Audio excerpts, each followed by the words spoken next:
Hi everyone! Welcome to the Empath Tarot. It's another love reading, timeless and general. Take what resonates lang po. Maybe some part of the reading makaresonate kayo. Some part of it hindi totally makaresonate na parang kwento ninyo ito. Hindi naman. Tignan natin kasi maraming mga energies since this is general reading.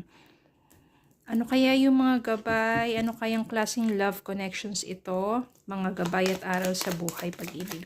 Spirit, guys, send me messages. Anong love connections ito? Lessons in life and guidance na nais mong ipabati sa amin.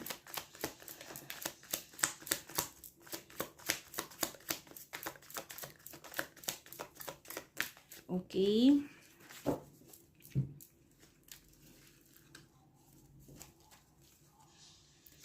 Five of Swords. Judgment.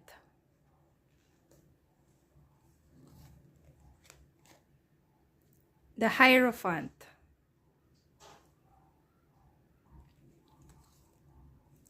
Ten of Cups.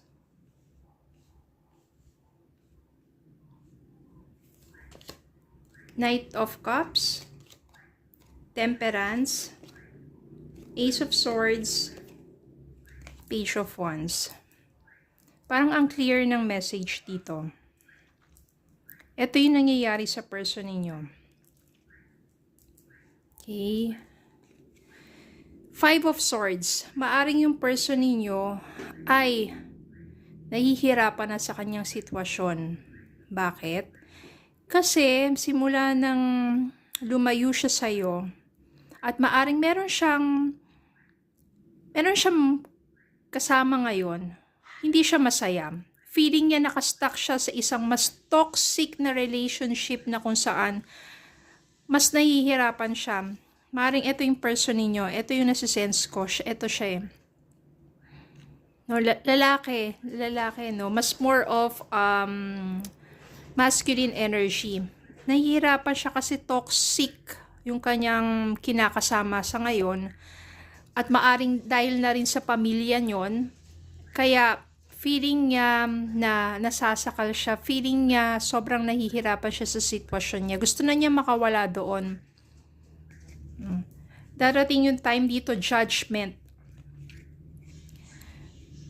na maaring makakayanan na niya.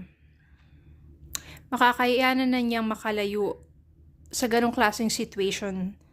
No? Tapos yung judgment dito, maaring matatauhan na yan na parang ikaw yung someone na mamahal talaga. Ikaw yung someone na napakabuti, yung mabait, mapagpasensya. O ikaw yung someone na sabihin na maayos naman yung naging relasyon ninyo. Bakit nagawa pa niya na layuan ka o iwanan ka?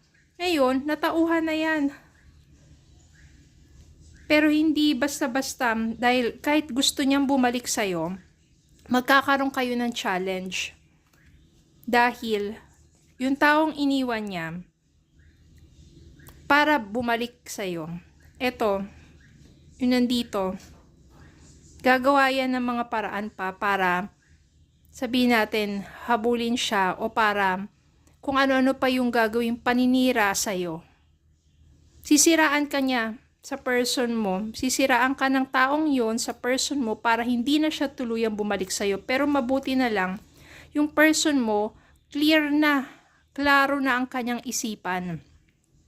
No, parang naranasan na kasi niya at makukumpara niya yung relationship ninyo dun sa naging relasyon niya sa taong yun na hindi, mas mahirap yun doon, mas nasasakal siya, mas toxic, mas walang respeto sa kanya, mas nangingibabaw yung away ng away at masyadong complicated.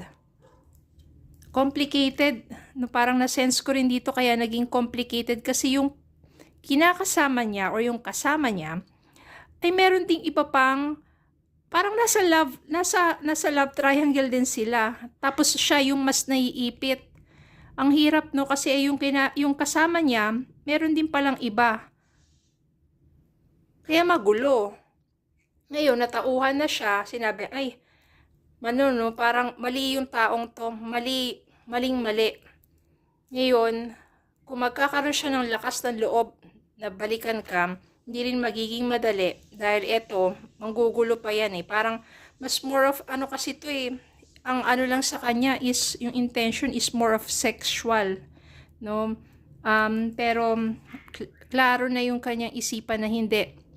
Talagang lalayo na siya dun sa magulong yon. At kung magkakaroon na siya ng time, magkakaroon na siya ng sapat na lakas na loob din na bumalik sa'yo. Temperance dito. Siguro darating talaga yung tamang panahon para dyan. Kasi hindi naman basta-basta mangyayari yun na parang pagkaalis niya doon, tapos bigla siya magpapakita o magpaparamdam sa'yo. Hindi.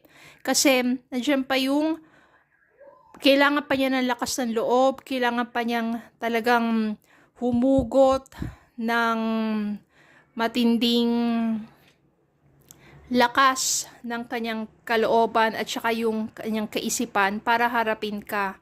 Kasi nga naman iniwan ka, pinagpalit ka, tapos ang napuntahan niya, mas, di ba, malala pala, no? Kaya, maybe it will take time. Temperance dito is yung tamang panahon din para mangyari yon. At kapag dumating yung time na yon, yung person mo totally magko-commit na sa'yo. Naranasan na niya yung hirap sa iba sa'yo, swerte na siya Sa'yo, feeling parang na ano lang siya, siguro naging boring lang yung inyong relasyon. Pero this time, it will be more exciting. You will, parang magsisimula kasi kayong muli Manunuyo to, maniligaw to.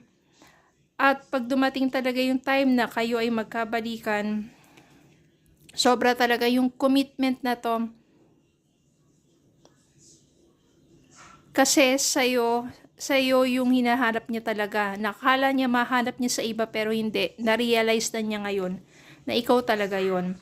At magkakaroon kayo ng magandang future together. Napakarami na niya talaga natutunan So, etong 10 of Cups dito means full of love, happy. Bubuo kayo ng isang happy family. At kung bibigyan mo ng pagkakataon tong person na to, kung makikita mo sa kanya, maaninag mo sa kanya mga mata yung tunay na pagsisisi at yung pagnanais na makapiling ka muli. Bakit hindi, diba? Nasa sayo naman yan, forgive and move forward. Hindi na kailangan bumalik pa. O forgive, then accept. Nasa sayo yan. Okay? Kuha tayo ng love message para sa inyo. Nothing has gone wrong. Trust the process. This connection is divinely timed. So, ibig sabihin, kung yung paghihiwalay ninyo, akala nyo everything is wrong with your relationship, kailangan lang pala talaga mangyari yun para ma-realize ng person mo kung kagano siya kalaki na ikaw yung kasama niya. Nagkamali siya ng lumayo sa'yo na pinagpalit ka. Pero ngayon, na-realize na niya. So, trust the process. Aaring yun din yung dahilan, yung pagkakahiwalay ninyo, para matuto siya, para magbago siya. At para ma-realize niya kung kagano ka kahalaga sa buhay niya. Be optimistic. Keep in mind that you create your reality. You can't attract love with a negative mindset. So, just be optimistic lang, no? Sa mga nagmamanifest na gustong bumalik ang kanilang person, huwag niyong pilitin ang panahon. Hayaan niyo lang yan. And just be optimistic. Mag-focus kayo sa sarili ninyo habang nagmamanifest or nagdarasal kayo ng pagbabago ng person ninyo. At sa tamang panahon, nandito yung temperance na kung saan, na kung kailan, yung person ninyo na nagbago na at nakarealize na natauhan na, then yun yung tamang panahon para sa inyong dalawa. Okay? So, yun lang po. Maraming salamat po for watching. Please don't forget to like, share, comment, subscribe pa lang Facebook and YouTube. Have a good day po and God bless.